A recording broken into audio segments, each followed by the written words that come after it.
রহমান রাহিম। আজকের বিষয় ভারতের নতুন যে হাইকমিশন বাংলাদেশের ত্রিবেদী, দীনেশ ত্রিবেদী, উনি বেনাপোল বা অন্য কোনো বর্ডার দিয়ে আসছেন, দেখলাম ওনাকে ফুল দিয়ে বরণ করা হচ্ছে এবং উনি একটা কমেন্টস করছে। আমার কাছে কমেন্টসটা খুব অন্যভাবে মনে হয়েছে, খারাপ মনে হয় না। উনি বলছেন যে 140 কোটি ভারতের সাথে আর বাংলাদেশে 20 কোটি, 160 কোটি নিয়ে আমরা তো সুন্দর মতো চলতে পারি। ওখানকার আকার বাতাস, এখানে আকার বাতার মধ্যে তেমন কোনো পার্থক্য নাই। উনি সহজ সরল ভাষায় এই কথাটার ব্যাখ্যা করছেন, কূটনীতিকভাবে উনি বলেন নাই। ওনার কোনো আইরনিক্যাল মিনিং আছে কিনা, অর্থাৎ বলছে একটা উদ্দেশ্য আর একটা, সেটা আমি জানি না। এটার মধ্যে হয়তো সাধারণ জন আরও ভালো বুঝতে পারবেন, যারা কূটনীতি ভালো বোঝেন তারা বুঝতে পারবেন। আওয়ামী লীগের আমলের যে পররাষ্ট্রমন্ত্রী, তিনি কিন্তু একবার মন্তব্য করছিলেন যে ভারতের সাথে আমাদের সম্পর্ক স্বামী স্ত্রী সম্পর্ক, আবার বলছে ভারতের উন্নয়ন আমার উন্নয়ন। তখন ওনাকে কিন্তু অনেক নানান যদি নানান প্রশ্ন করছে। আসলে ওনার উদ্দেশ্যটাও কিন্তু একই ছিল, যে ভারত বাংলাদেশ আমরা দুইটা স্বাধীন সার্বভৌম রাষ্ট্র আছি, আমরা মিলেমিশে থাকবো। ওনাদের মতো ওনাদের উন্নয়ন করবে, আমরা আমাদের উন্নয়ন করব, কিন্তু আমাদের বাজাবাজি মিলতাল চাই, বাজাবাজি চাই না। আচ্ছা, এখন এইটাকে নিয়ে আমাদের বাংলাদেশে তিনজনে তিন রকম কমেন্টস করছে। আমাদের যে বিরোধী নেতা জামাত ইসলাম ডাক্তার শফিকুর রহমান সাহেব, উনি মন্তব্য করছেন যে দেখুন, এটা পরিষ্কার করা উচিত যে উনি কী বক্তব্য চাইছেন। উনি কি স্বাধীন সার্বভৌমত্বের এক হয়ে যাওয়ার কথা বলছেন, একটা রাষ্ট্র হবে সেটা? আবার নাহিদ বলছেন যে মৌলভীবাজারে আমাদের বর্ডারে এই ভারতের সেনা কর্তৃক একজন আমাদের বাঙালি নিহত হয়েছে, খুন হয়েছে সম্প্রতি, এবং 47 সালে তো আমরা ভাগ হয়ে গেছি। ওনাদের আকাশ বাতাস আমাদের আকাশ বাতাস এক না, অর্থাৎ ভিন্ন রাষ্ট্র, ভিন্ন সংস্কৃতি, ভিন্ন ধর্ম ইত্যাদি।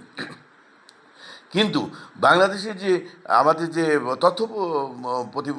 তথ্যমন্ত্রী জনাব জহিরুদ্দিন স্বপন ভাই, উনি আমার এলাকার এমপি। উনি একটা কমেন্টস করছে, দেখলাম ওনার কমেন্টসটাও একটু ব্যাখ্যা করি। উনি বলার চেষ্টা করছেন যে সার্ক এবং জাতিসংঘ, একটা আঞ্চলিক আর একটা আন্তর্জাতিক, এই দুইটা যে সংস্থা আছে তাদের যে নিয়ম পদ্ধতি আছে, যে প্রতিবেশীর সাথে কীভাবে আচরণ করবে সেটাই করবো আমরা। মানে উনি এর বাইরে যাওয়ার চিন্তাভাবনা করেন নাই। উনি আর একটা কথা বলছেন যে ভাষাগতভাবে আমরা মিল থাকতে পারি, আমাদের এই 56,000 বর্গমাইলের বাইরে এক ভাষাভাষী থাকতে পারি, কিন্তু সংস্কৃতি ধর্মগত পার্থক্য আছেই। মানে সুতরাং এই পার্থক্যের মধ্যে পার্থক্য থাকবে, আবার যেখানে মিল থাকা সেখানে মিল থাকবে। উনি কূটনীতিক ভাষায় কথা বলছেন, কিন্তু সকলের ভাষার একটা কোর অ্যানসেস্টার মিল পাওয়া যায়। সেটা হলো সকলেই বলছে স্বাধীন সর্বত্র রাষ্ট্রের উপর কোনো হস্তক্ষেপ কিনা, আবার এই রাষ্ট্রকে ভারত নিয়ে চিন্তাভাবনা করতেছে কিনা যে এই রাষ্ট্র এক হয়ে যাবে, আমরা দুই রাষ্ট্র এক হয়ে মার্চ করব। দেখুন, এই সম্পর্কে একটা মন্তব্য আমি করতে চাই। সেটা হলো, ভারত বাংলাদেশের প্রতিবেশী তা ঠিক, কিন্তু এক রাষ্ট্র ছিল তাও সত্য। 1947 আমরা এক রাষ্ট্র ছিলাম। পাকিস্তান শোষণ করার পর 1971 সালে আমরা যখন ভাগ হয়ে যাই, তখন ভারত কিন্তু আমাদের পাশে দাঁড়িয়েছে। এতে কোনো সন্দেহ নাই যে general mister Arora, joint chief of staff, ভারতের জয়েন্ট চিফ অরোরার কাছে সারেন্ডার করছে এই বাংলাদেশের রেসকোর্স ময়দানে। আর একটা ঘটনা আছে, এই যুদ্ধের জন্য ভুট্টো, ইয়াহিয়া এবং টিক্কা খান দায়ী, এবং ভুট্টো নিজে প্রধানমন্ত্রী হওয়ার জন্য এই যুদ্ধটা করছে। এখন প্রশ্ন হলো, বহু কিছু নিহত হয়েছে, ভারত আমাদের পাশে ছিল। আমরা ভারতের সাথে এই বাজাবাদিটা আমরা চাই না। এই যে হিন্দু মুসলমান এই ধর্মভিত্তিক বাজাবাদী, সাংস্কৃতিক পার্থক্য তো আছেই, ধর্মভিত্তিক পার্থক্য আছে।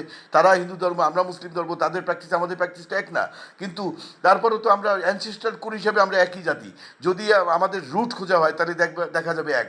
পাকিস্তানের সাথে পারস্য অর্থাৎ ইরানের একটা অ্যানসেস্টার কোর মিল আছে, কিন্তু অন্যান্য যে পার্থক্য, ধর্মভিত্তিক যে পার্থক্যগুলি, সেগুলো তো আছেই। তারপরেও কথা হলো যে বহু ভাষার দেশ বা প্রতিবেশী ভারতবর্ষ, বাংলাদেশ, এটা তো আমরা বেশি দূরের ব্যাপার না।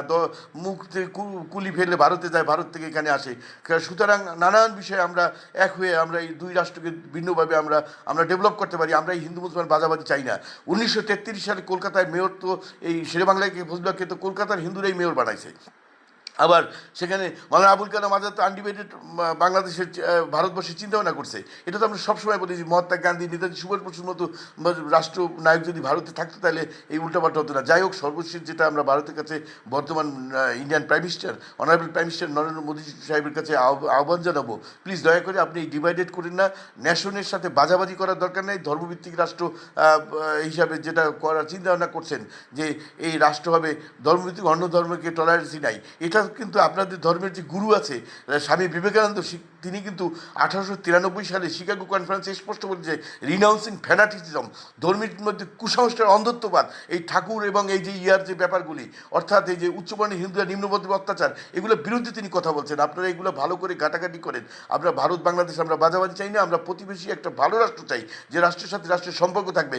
আমাদের এই বরিশালের থেকে অনেক লোক কলকাতায় গেছে 1947 যে 71 গেছে, তাদেরকে সেখানে মানুষের মতো মনে করা হয় না, তাদেরকে হিন্দু সম্প্রদায়ের লোক লোকে পোকামাকড়ের মতো মনে করা হয়, তাদেরকে এই যে তাদেরকে আধার কার্ডে ঝামেলা করে, তাদেরকে নাগরিকত্বে ঝামেলা করে, প্রতিবেশী মাইগ্রেশন হয়েছে, এটা তো জেনুইনভাবে হয়েছে। সুতরাং তাদেরকে সেভাবে সম্মান করেন, রাষ্ট্রের মধ্যে এই বাধাবাধিটা বন্ধ করেন। আশা করি দুই রাষ্ট্র ভালোভাবে এগিয়ে যাবে। আপনাদের সকলকে ধন্যবাদ।